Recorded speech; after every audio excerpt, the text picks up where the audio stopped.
Brian, what's the atmosphere like there in the Big Apple, the soon-to-be Big Rotten Apple? How is the voting looking there? Give us the rundown. Yeah, good morning, everybody. I am on the streets of New York. You've got people, you got traffic, you got construction.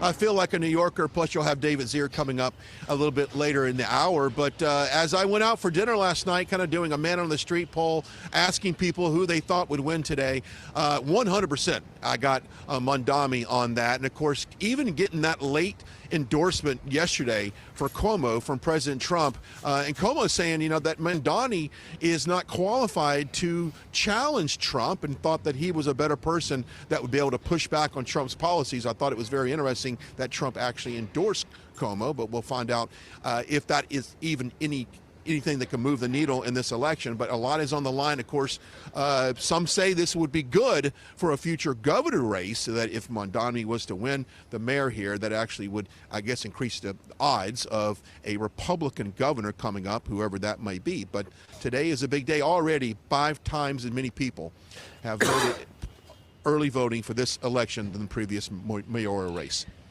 Brian, I'm curious. I'm sorry, Brian. I'm totally interrupting. Yes, Brian, you think that plays to Mondani's favor?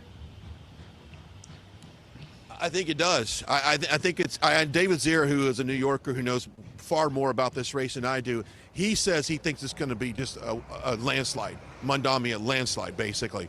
Okay. And that the Cuomo endorsement, or the Trump endorsement of Cuomo, will not move the needle at all. And I think it's very interesting that Cuomo says, I don't want your endorsement. So, and maybe Trump is right. You know, a bad Democrat is better than a socialist and a communist. But the people of New York and these young people that have come out, 5 times as many people early voting than the previous race, shows you a lot. That this messaging of just giving stuff away for free, rent freezes, free transit on for train and all of the ways to get around New York, that's something that's very enticing to this younger generation. Yeah, city-run grocery stores, free child care for anybody under 5 years old. Yep. Yeah, it just goes on and on.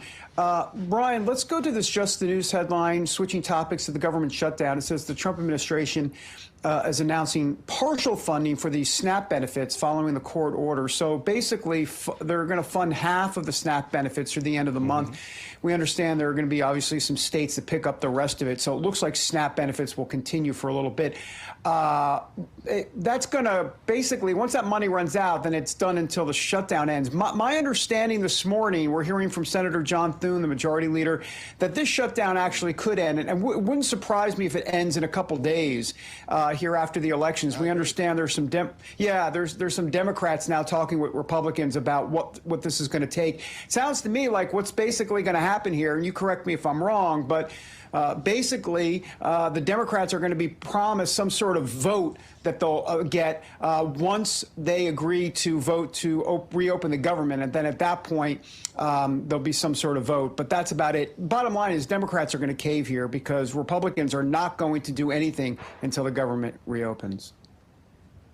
I agree. That's what I'm hearing as well. When you think about the amount of people this affects, you got 42 million Americans with SNAP, or better known as maybe food stamps, or 14% of a population is on that type of government assistance. That's a lot of people. And of course, we all been talking about the waste, fraud, and abuse that's in that system. But there are some very, disabled people, elderly people, a lot of poor, a lot of kids that need this money. And if they open the amount that's in there now is only going to fund about half of it. So it does need to open. I do think after this election, I think we'll have a vote perhaps as early as maybe Wednesday or Thursday to open up the government. And once this gets open, we can get these people fully funded for these SNAP benefits, which is vitally important for a lot of Americans. And so I think at the end of the day, the Republicans come out, the party that was able to basically initiate the funding to get the needs and the food stamps for the people who are truly in need. So I think it's a victory for Republicans, but it does bring up our larger conversation to